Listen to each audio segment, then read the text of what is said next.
Om Swastiastu. Kami dari kelompok 11 akan mempresentasikan materi mengenai sistem informasi manajemen dalam manajemen operasional. Sebelum kami mempresentasikan materi yang akan kami bawakan pada hari ini, izinkan kami memperkenalkan diri kami terlebih dahulu. Perkenalkan, nama saya Omim Padma Puspa Paramita dengan NIM 2202014457 dan rekan saya. Perkenalkan, nama saya Ida Iputu Sucitrawati dengan NIM 2202014458. Baik, adapun submateri yang akan kami presentasikan pada hari ini yaitu yang pertama, konsep dasar dan peran strategis sistem informasi manajemen dalam proses produksi. Yang kedua, lingkungan dan keputusan bisnis. Yang ketiga, manajemen sistem informasi bahan baku. Baik, pemaparan pertama akan dijelaskan oleh Dai. Di sini saya akan memaparkan materi tentang konsep dasar dan peran strategis sistem informasi manajemen dalam proses produksi.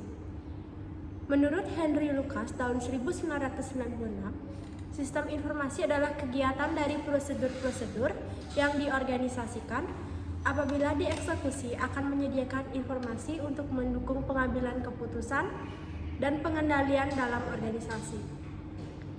Romey pada tahun 1983 memaknai sistem informasi sebagai cara-cara yang diorganisasi untuk mengumpulkan, memasukkan, mengolah, menyimpan data, mengendalikan dan melaporkan informasi sedemikian rupa sehingga sebuah organisasi dapat mencapai tujuan yang telah ditetapkan. Selanjutnya, John F. Nash dan Martil B. Robert tahun 1978 menegaskan bahwa sistem informasi adalah kombinasi dari orang-orang, fasilitas, teknologi, media, prosedur, dan pengendalian yang ditujukan untuk mendapatkan jalur komunikasi yang penting, memproses tipe transaksi yang rutin tertentu, memberi sinyal pada manajemen lainnya terhadap kejadian internal. Singkatnya, konsep-konsep dasar adalah teknis bisnis dan manajerial termasuk memaknai berbagai komponen dan peran sistem informasi yang meliputi proses untuk memperoleh data, menganalisis, dan menyajikan dengan tujuan untuk mendukung pengambilan keputusan. Teknologi informasi yaitu konsep-konsep utama, pengembangan, dan berbagai isu manajemen. Teknologi informasi meliputi hardware, software, jaringan, manajemen, dan banyak teknologi berbasis internet. Penggunaan utama dari sistem informasi yaitu aplikasi bisnis untuk operasi manajemen dan keunggulan kompetitif bisnis. Proses pengembangan aplikasi bisnis yakni dengan cara praktisi bisnis dan pakar informasi merencanakan, mengembangkan, dan mengimplementasikan sistem informasi untuk memenuhi peluang bisnis. Dalam sistem informasi terdapat tantangan manajemen, yaitu tantangan untuk secara efektif dan etis mengelola teknologi informasi pada tingkat pemakaian akhir, perusahaan, dan global bisnis. Sistem informasi manajemen atau SIM memiliki peran strategis dalam proses produksi suatu organisasi karena dapat membantu dalam mengoptimalkan dan meningkatkan efisiensi produksi. Berikut adalah beberapa peran strategis dari sistem dalam proses produksi. Pengumpulan data produksi. Sistem informasi manajemen dapat mengumpulkan data produksi secara real-time dan membantu manajer produksi dalam melacak efektivitas operasi produksi. Pemantauan dan pengendalian produksi. Sistem informasi manajemen juga dapat membantu manajer produksi dalam memantau dan mengendalikan produksi. Perencanaan produksi. Sistem informasi manajemen juga dapat membantu manajer produksi dalam merencanakan produksi dan mengoptimalkan penggunaan sumber daya. Dengan demikian, sistem informasi manajemen dapat memberikan banyak manfaat dalam meningkatkan efisiensi dan efektivitas produksi suatu organisasi dan membantu organisasi dalam mencapai tujuan. Baik, materi selanjutnya akan dibawakan oleh rekan saya. Selanjutnya, ada lingkungan dan keputusan bisnis.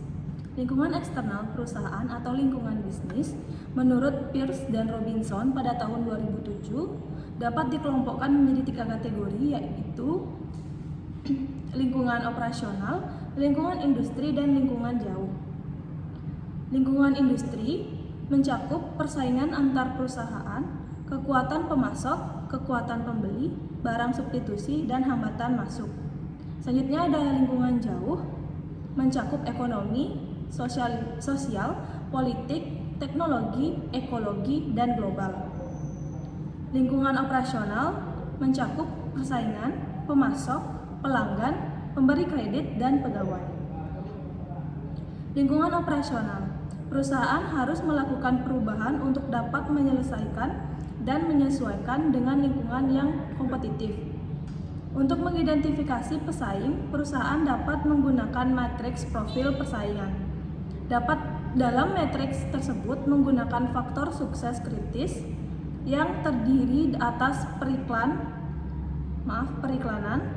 kualitas produk, daya saing harga, manajemen, posisi keuangan, loyalitas pelanggan, ekspansi global, dan pangsa pasar. Selanjutnya ada lingkungan industri. Dalam industri domestik atau internasional menghasilkan barang atau jasa, aturan persaingan tercakup dalam 5 faktor persaingan, yaitu masuknya pandangan baru, ancaman produk substitusi, daya tawar-menawar pembeli, daya tawar-menawar pemasok, dan persaingan di antara para pesaing yang ada. Perintah masuk meliputi skala ekonomi, diferensiasi produk, identitas merek, biaya beralih pemasok, kebutuhan modal, akses ke jaringan distribusi, keunggulan biaya mutlak, kebijakan pemerintah, dan perlawanan dari perusahaan yang ada.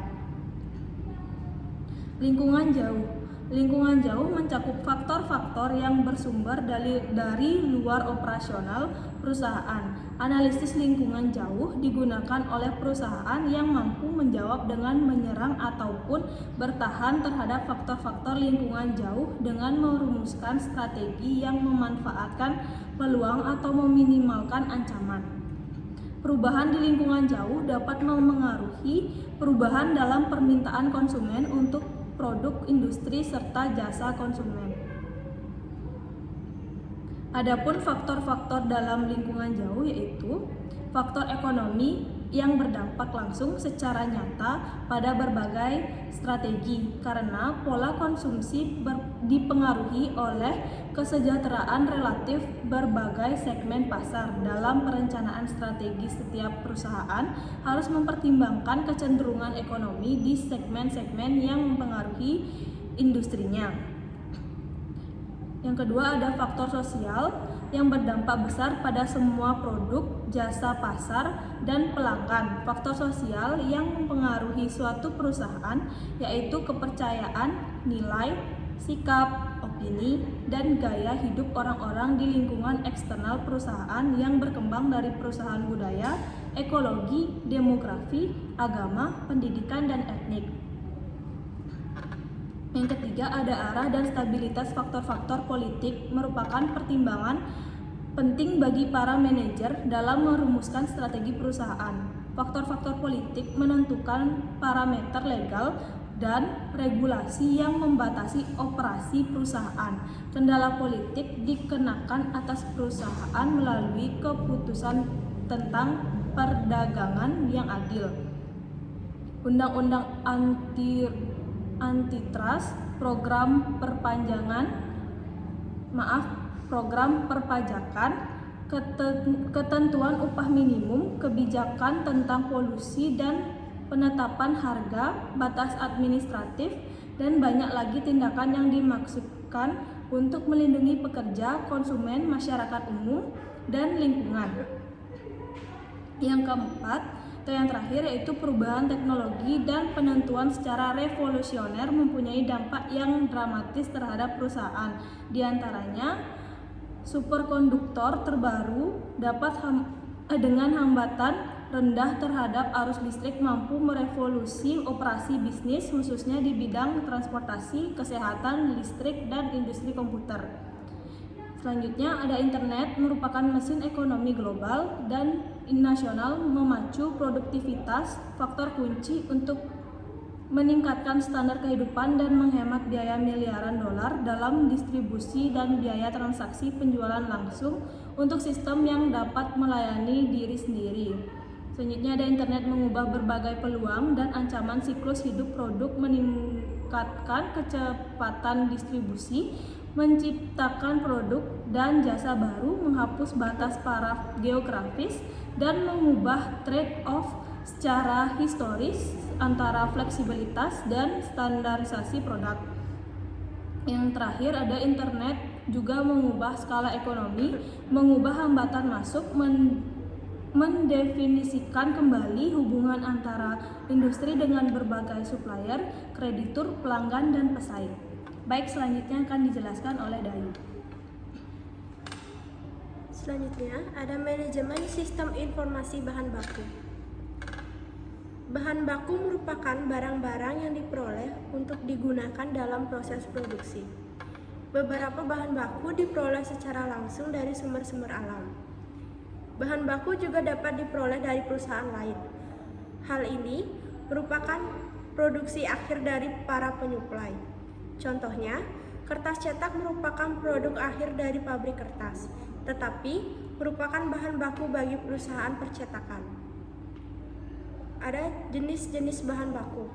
Adapun jenis-jenis bahan baku menurut Gunawan Adi Saputro dan Marwan Asri, yaitu yang pertama ada bahan baku langsung. Bahan baku langsung adalah semua bahan baku yang merupakan bagian barang jadi yang dihasilkan. Biaya yang dikeluarkan untuk membeli bahan baku mentah langsung ini mempunyai hubungan yang erat dan sebanding dengan jumlah jadi yang dihasilkan. Lalu yang kedua, ada bahan baku tidak langsung. Bahan baku ini adalah bahan baku yang ikut berperanan dalam proses produksi, tetapi tidak secara langsung tampak pada barang jadi yang dihasilkan. Seandainya barang jadi yang dihasilkan adalah meja dan kursi, maka kayu merupakan bahan baku langsung, sedangkan paku dan pelamir merupakan bahan baku tidak langsung. Selanjutnya ada komponen anggaran bahan baku mentah. Anggaran bahan baku mentah adalah anggaran yang berhubungan dan merencanakan secara sistematis serta lebih terperinci tentang penggunaan bahan baku untuk proses produksi selama periode tertentu yang akan datang.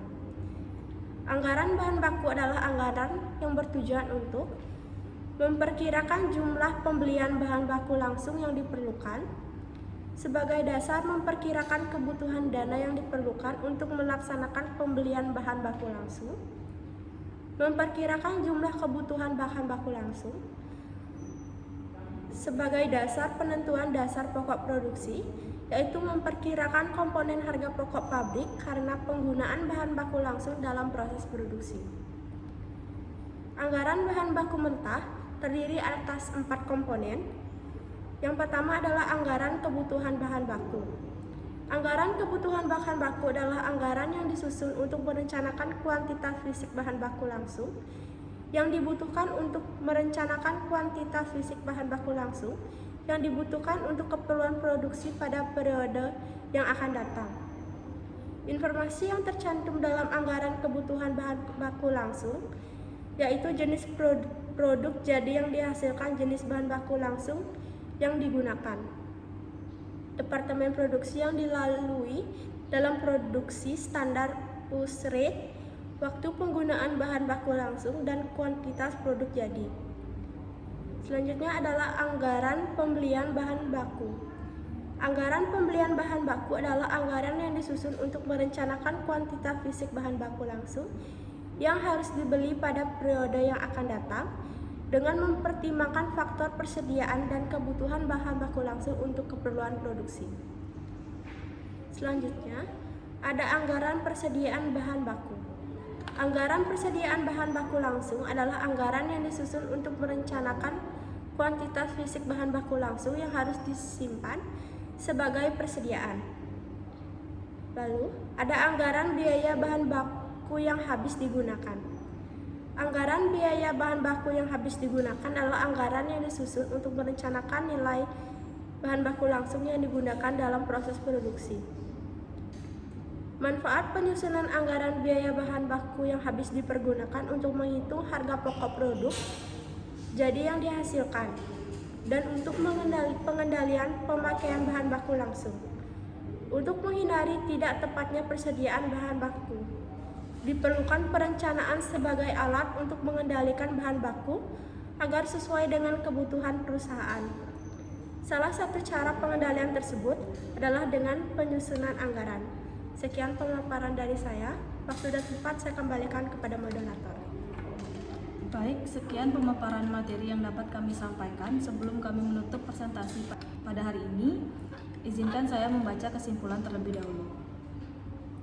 Sistem informasi manajemen atau SIM sangat penting dalam manajemen operasional suatu organisasi karena dapat membantu manajer dalam memantau dan mengendalikan produksi, mengumpulkan dan menganalisis dalam produksi data produksi secara real time, merencanakan produksi dengan lebih efektif dan efisien, serta mengelola persediaan dengan lebih baik. Dengan menggunakan sistem informasi manajemen, manajer dapat meningkatkan efisiensi dan efektivitas produksi organisasi serta membantu organisasi mencapai tujuan bisnisnya. Oleh karena itu, investasi dalam pengembangan sistem informasi manajemen harus menjadi prioritas bagi organisasi yang ingin meningkatkan kinerja dan daya saingnya di pasar. Baik, sekian presentasi dari kelompok kami. Jika ada salah kata dan pemaparan, kami mohon maaf. Akhir kata kami tutup dengan Param Santi. Om Santi Santi Santi Om.